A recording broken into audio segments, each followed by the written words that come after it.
ఈ సంవత్సరం సింహరాశి వాళ్ళకి ఏ విధంగా ఉంటుందంటారు? మనస్కారం మనం గనుక చూసుకుంటే వీళ్ళకి సింహరాశి వాళ్ళకి ఫస్ట్ ఇందులో మఖా 1, 2, 3, 4 పాదాలు, పుబ్బ 1, 2, 3, 4 పాదాలు, ఉత్తర ఫస్ట్ పాదం అంతా మనకి సింహరాశిలో ఉంటారు. అయితే ఇందులో పేరులో మొదటి అక్షరం గనుక వాళ్ళు చూసుకుంటే మా, మీ, ము, మే, మో, టా, టీ, టు, టే అక్షరాలు ఇదే సౌండ్‌తో ఉన్న పేర్లు అంతా కూడా మనకి సింహరాశి కింద వస్తారు. వీళ్ళకి ఆదాయం 11, వ్యయం 11, రాజ్యపూజ్యం 3, అవమానం 6. అంటే ఒక రకంగా ఆదాయం గానివ్వండి, ఖర్చులు గాని సమానంగా ఉంటాయి. రాజ్యపూజ్యం 3, అవమానం 6 ఉంది కాబట్టి వీళ్ళ చుట్టూ మనకేం చెప్తారంటే అవమానించే వాళ్ళు ఎక్కువ ఉంటారు. అంతేకాకుండా ఈ సింహరాశి వాళ్ళు ఒక అష్టమ శని కూడా స్టార్ట్ అవుతూ ఉంది కాబట్టి ఉగాది నుంచి కొంచెం జాగ్రత్తగా ఉండాలి. పర్టిక్యులర్‌గా వీళ్ళకి అష్టమ శని ఉండటం వల్ల స్వల్ప దుఃఖ నిచనీయం అంటే ఏమిటంటే కంటిన్యూయస్‌గా ఏదో ఒక ప్రాబ్లమ్స్‌ని ఈళ్ళు ఇబ్బంది పెట్టే అవకాశం ఎక్కువగా ఉంటుంది. ఒక ప్రాబ్లమ్ అయిపోయిన తర్వాత ఇంకోటి, ఒక ప్రాబ్లమ్ అయిన తర్వాత ఇంకొకటి ఎక్కువగా ఉండే అవకాశం ఎక్కువగా ఉంది.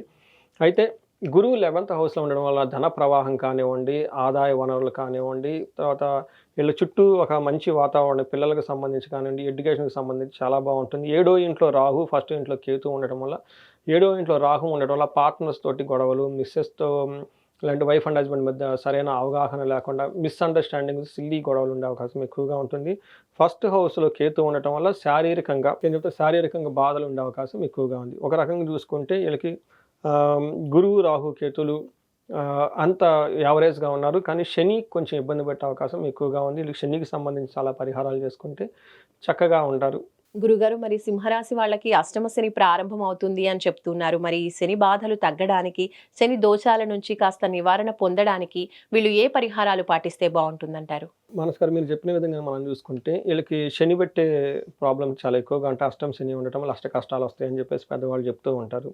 ఇందులో వీళ్ళకి శనికి సంబంధించి ఫస్టు ఆహ్, ఆంజనేయ స్వామికి సంబంధించి మనం గనక చూసుకుంటే హనుమాన్ చాలీసా చాలా పవర్‌ఫుల్‌గా ఎప్పుడు రెగ్యులర్‌గా చాంట్ చేస్తూ ఉండాలి. ఆంజనేయ స్వామి గుడికి రెగ్యులర్‌గా వెళ్తూ ఉండాలి. తిరుపతి వెంకటేశ్వర స్వామిని ఎక్కువ సార్లు మార్గ మధ్యలో అంటే మెట్ల మార్గం గుండా వెళ్లి దర్శనం చేసుకుంటే చాలా చాలా కలిసొస్తుంది. అంతేకాకుండా వీళ్ళకి అమావాస్య రోజున ఈళ్ళని ఎక్కువ సార్లు రుద్రాభిషేకం చేసుకోవటం, రుద్రుడిని చేసుకుంటూ రుద్రుడికి సంబంధించి చేసుకుంటే చాలా బావుంటుంది. వెళ్ళగలిగిన వాళ్ళు వీళ్ళకి కుంభకోణంలో నవగ్రహ టెంపుల్స్‌ని దర్శనం చేసుకుంటే తమిళనాడులో బావుంటుంది.